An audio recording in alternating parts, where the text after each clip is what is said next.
Hey guys, so in this video, I'm going to be showing you how to fix the Nvidia drive error code whenever you're trying to record in OBS or 4K capture utility. Alright, so you guys updated your drives and it still doesn't work. Well, it's not even the problem. So the only thing that you got to do is go to Windows Security, Windows Defender, go to Virus and Threat Protection, go to Manage Settings, and turn off real-time protection every time that you're recording. Now, while you're recording, or sometimes like if you're closing 4K capture and then reopening it and it still gives you the same error, sometimes the Windows Defender resets and you just have to go back in and turn it off, and that's it. Something that I also want to point out is whenever you're trying to install programs on your computer and it gives an error message, pretty much 100% of the time it's the real-time protection that's on. So every time you're downloading something, just turn it off and everything should be fine. It's kind of ridiculous, but Windows Defender does its job.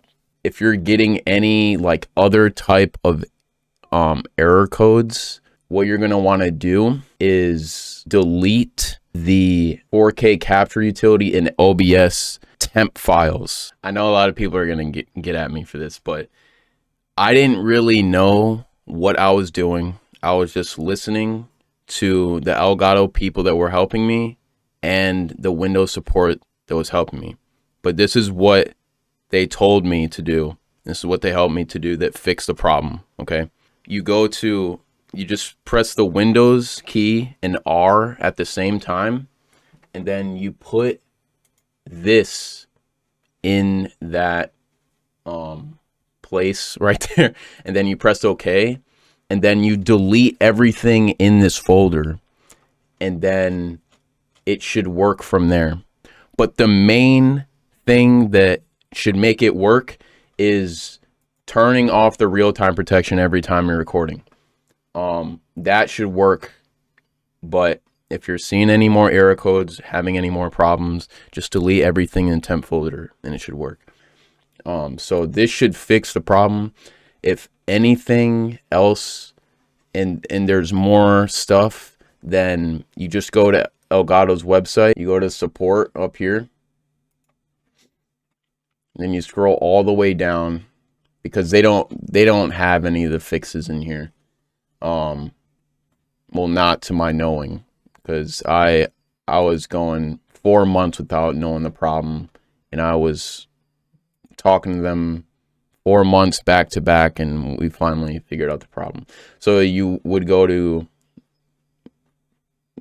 a product I own, then you scroll down and you fill this out, and then in the description you want to put everything to like the most detailed level that you're experiencing it at, because that's the thing. You don't want to be very bland and plain with this, because you're talking to the people that created the product.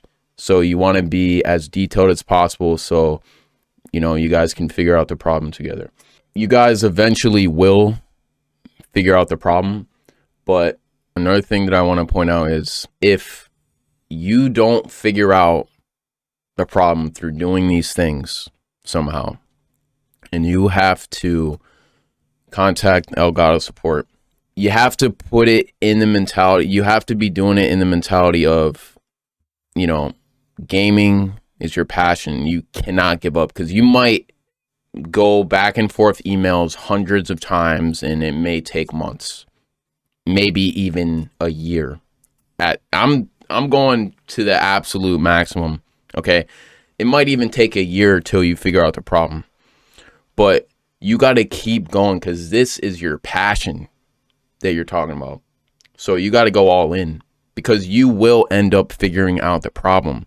See, when I was talking with Elgato, it's not actually Elgato that figured out the problem. That's another thing too. I hope people at Elgato are watching this so they can update their support systems. But I do want to point out, it's not that Elgato didn't help me, because when we were in contact for all that period of time, I was learning about everything. So they helped me with that, but they didn't figure out the root problem. So yeah, but if you go to Elgato, they'll tell you a whole bunch of information that will help in, or they might even figure out the problem. I don't know, but the main thing is, I'm not saying that they didn't help me at all. No, they helped me, but they didn't figure out the root problem. Yeah, so what actually happened for me is I was in contact with Elgato for months on end, and then when it got to the 6-month time frame, Elgato was like talking about there's something wrong with Windows and all this. So I contacted Windows, and then I actually told the Windows person what all was happening with 4K capture, OBS, and everything. And somehow he took me into, I don't know how he knew this, but he took me in a temp file and then deleted everything, and then everything was working. Yeah, so that's the video. My primary YouTube channel that I post on is Crazy Gorilla X. That's my gaming content, live streaming content, everything. Go check that out, and I'll see you guys whenever I post on here next. And yeah, love y'all. Oh yeah, don't forget to sub. See you guys.